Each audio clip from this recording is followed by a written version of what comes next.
Саламатсыздарбы, күнгө ишемби Супер ТВда Серепчекит KG сайтынан алынган кечки жаңылыктардын топтому менен тааныштырабыз. Медицина эксперттери Вьетнамда коронавирустун жаңы түрүн аныкташты. Ал британиялык жана индиялык штаммдардын гибриди. Бул тууралуу саламаттыкты сактоо министри Нгуен Тхайн Лонг билдирди. Жакында ооруп жаткан бейтаптарда гендердин секвенциясын жүргүзгөндөн кийин биз Индия менен Улуу Британиянын штаммдарынын аралашмасынан турган жаңы түрүн таптык, деди министр.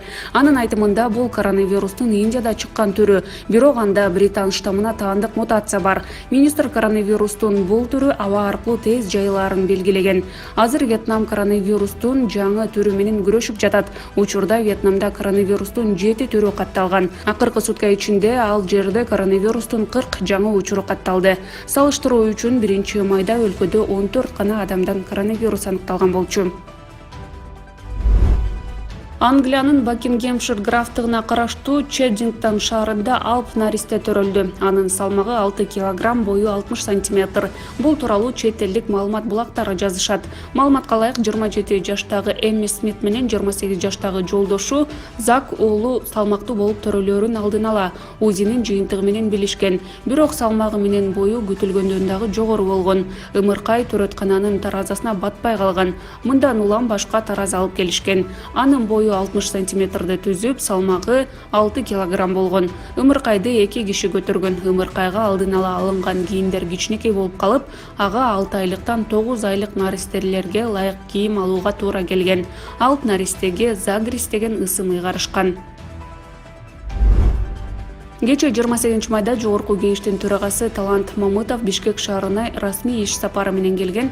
Казакстандын премьер-министринин орун басары Тышкы иштер министри Мухтар Тилеуберди менен жолугушту. Анда саясий, экономикалык, маданий, гуманитардык байланыштар талкууланып, тараптар кыргыз-тажик чек арасындагы жаңжалды жөнгө салууга тиешелүү маселелер боюнча пикир алмашты.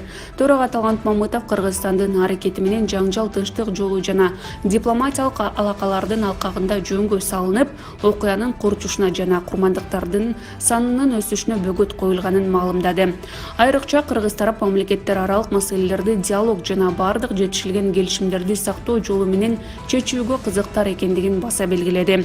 Казакстан артыкчылыктуу инвесторлордун катарында турат. Биздин өлкөдө 1,5 миңден ашуун биргелешкен ишканалар катталган жана иштеп жатат.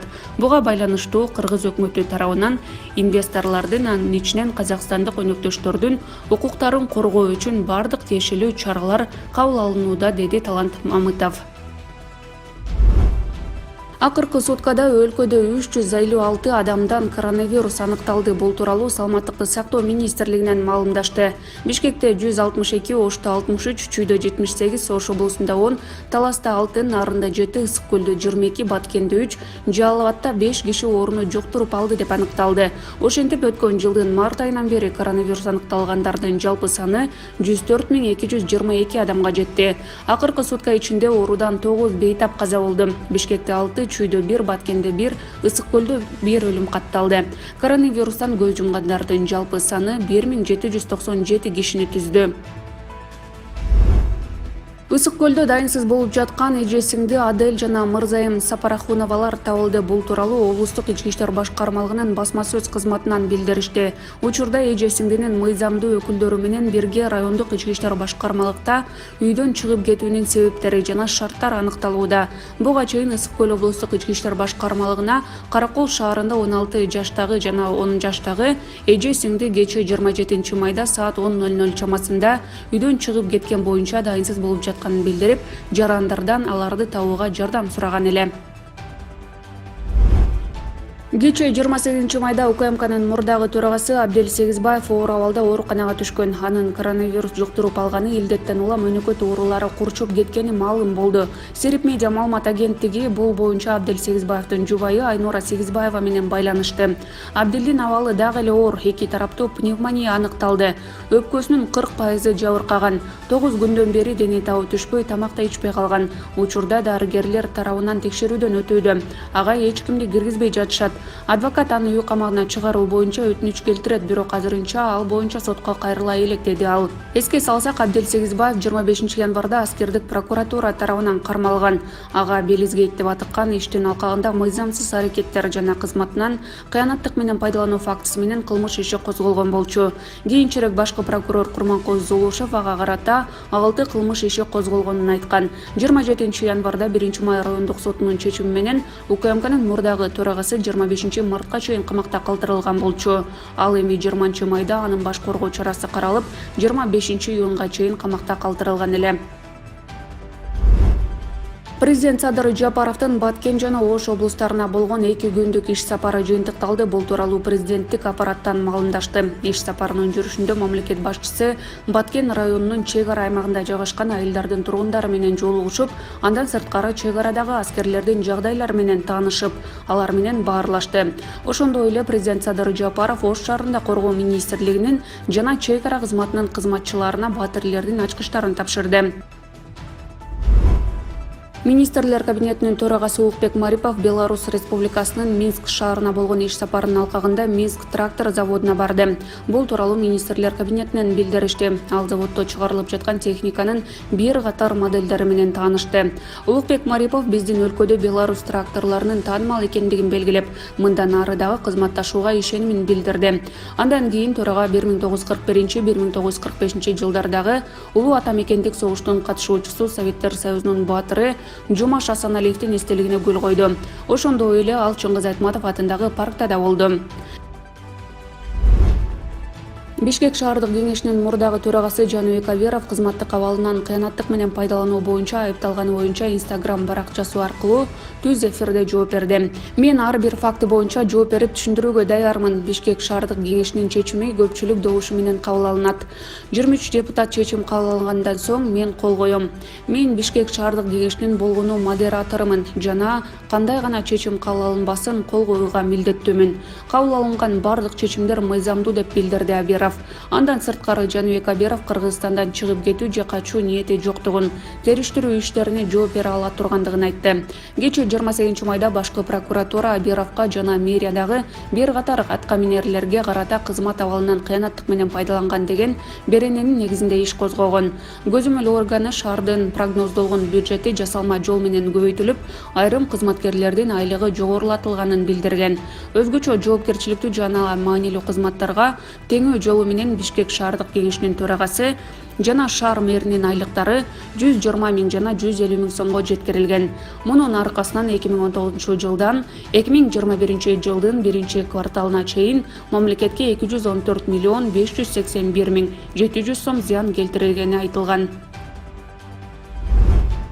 Индиянын түштүгүндө жашаган тургундар коронавирустун жайылып жаткандыгына байланыштуу коронавирус кудайына сыйынып башташты. Бул тууралуу дүйнөлүк жалпыга маалымдоо каражаттары жазып чыгышты. Калкынын саны 1,5 миллиондон ашуун адамды түзгөн Коимбатор шаарында Тажы Дэвид же коронавирус кудайы храмы пайда болду. Жергиликтүү дин кызматкерлери күн сайын жаңы кудайга сыйынып, пандемиянын токтошун суранышууда.